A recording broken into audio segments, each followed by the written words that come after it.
یعنی جس طرح مچھلی پانی کے لیے تڑپتی ہے، یزید بھی اسی طرح تڑپتا رہتا تھا۔ موت کے کچھ دن پہلے یزید کی آنتیں سڑ گئی اور اس کے پیٹ میں کیڑے پڑ گئے اور یزید کا پیٹ اندر سے ختم ہو رہا تھا، یعنی یزید کی جو آنتیں تھی وہ پگھل رہی تھی۔ یزید تکلیف اور شدت سے چلاتا تھا۔ یزید جب پانی پیتا تھا تو پانی کا قطرہ جب حلق سے نیچے اترتا تھا تو اسے وہ اندر سے چوبنے لگتا تھا۔ اس تکلیف سے وہ اپنا سر پیٹتا رہتا تھا۔ اس کے محل کے لوگ یزید کو اس حالت میں دیکھ کر یہی کہتے تھے کہ یہ عذاب حسین ابن علی کو پیاسا رکھنے کی وجہ سے ہے۔ عجیب قہر الہی کی مار تھی۔ یزید کا حال ایسا ہو گیا تھا کہ وہ پانی کے بغیر بھی تڑپتا تھا اور پانی پی کر بھی چیختا تھا۔ یزید کو جب اپنی موت کا اندیشہ ہونے لگا، خطرہ محسوس ہونے لگا، تو اس نے اپنے بیٹے معاویہ بن یزید کو مرز بستر پر بلایا اور سلطنت کے بارے میں کچھ کہنا ہی چاہا تھا کہ بے ساختہ بیٹے کے منہ سے چیخ نکلی اور اس نے اپنے باپ کی پیشکش کو ٹھکرا دیا کہ جس تاج و تخت پر آل رسول کے خون کے دھبے ہیں میں اسے ہرگز قبول نہیں کر سکتا۔ خدا اس منحوس سلطنت کی وراثت سے مجھے ہمیشہ محروم رکھے جس کی بنیاد نواسائے رسول کے خون پر رکھی گئی ہے۔ یزید اپنے بیٹے کے منہ سے یہ الفاظ سن کر تڑپ گیا اور شدت و رنج و غم میں ڈوبا رہا۔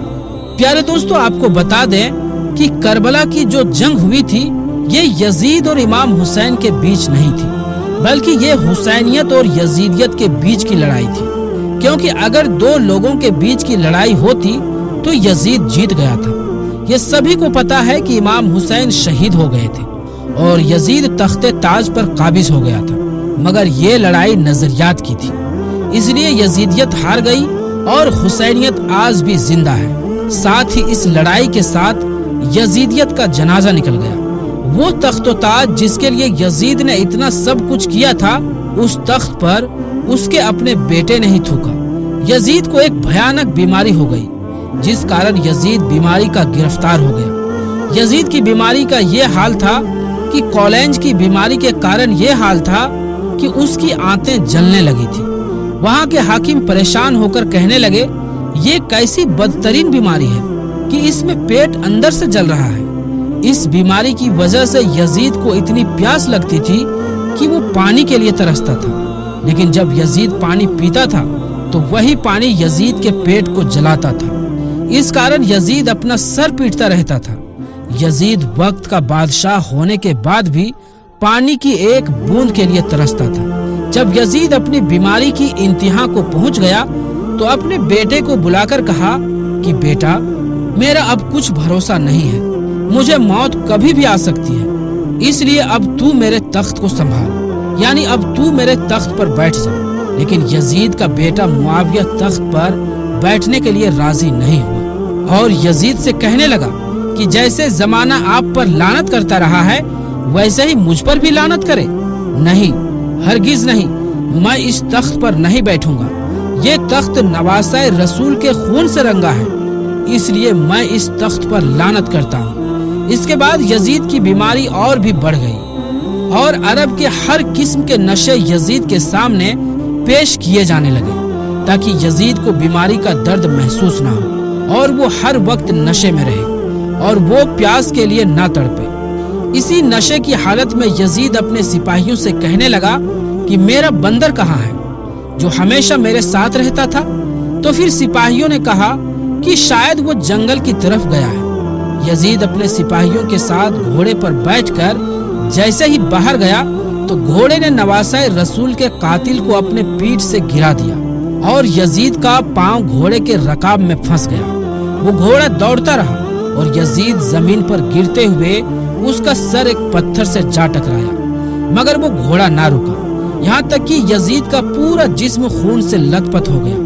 یزید کی فوج نے جب یزید کی لاش کو دیکھا تو وہ کہنے لگے، حسین ابن علی کے خون کی یہی سزا ہے۔ یزید اس طرح بہت ہی ذلت کی موت مرا، جبکہ کربلا میں امام حسین کا روضہ چمکتا ہوا وہاں پر آج بھی موجود ہے اور وہاں پر لوگوں کی بھیڑ لگا رہتا ہے۔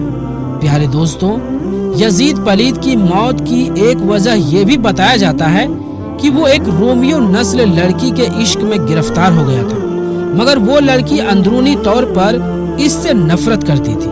ایک دن رنگریلیاں منانے کے لیے بہانے سے اس نے یزید کو دور ویرانے میں اکیلے میں بلایا۔ وہاں کی ٹھنڈی ہواؤں نے یزید کو بدمست کر دیا۔ اس لڑکی نے یہ کہتے ہوئے کہ جو بغیرت اپنے نبی کے نواسے کا غدار ہو وہ میرا کب وفادار ہو سکتا ہے، خنجر سے وار پہ وار کر کے چیر پھاڑ کر اس کو وہیں پھینک دیا۔ کچھ روز اس کی لاش چیل کووں کی دعوت میں رہی۔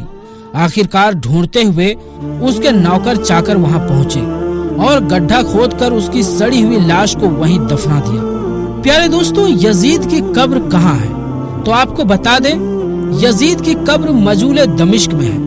یہ جگہ دمشق میں ہے جہاں لوگ کوڑا پھینکتے ہیں، اور اس کوڑے کے نیچے ہی کہیں پر یزید کی قبر ہے، مگر نشان بھی نہیں کہ کہاں ہے۔ لیکن اتنا پتا ہے کہ اس کوڑے کے نیچے ہی کہیں یزید کی سانپوں سے بھری ہوئی قبر ہے۔ یزید ظلم کے انتہا تک پہنچ چکا تھا اور رحم اور شفقت سے اس کا دل بالکل بھی خالی تھا۔ پھر ایسے لوگ خدا کی رحمت کے امیدوار کیسے ہو سکتے ہیں؟ یزید کو آج کوئی یاد نہیں کرتا، ہمیشہ اس پر لعنت ہوتی رہیں گی۔ اللہ تعالی ہمیں شراب، نشہ اور تکبر سے بچائے اور ہمیشہ ایمان پر رکھے اور ایمان کی حالت ہی میں موت عطا کرے، آمین یا رب العالمین۔ تو پیارے دوستوں، ہماری آج کی یہ ویڈیو آپ کو کیسی لگی؟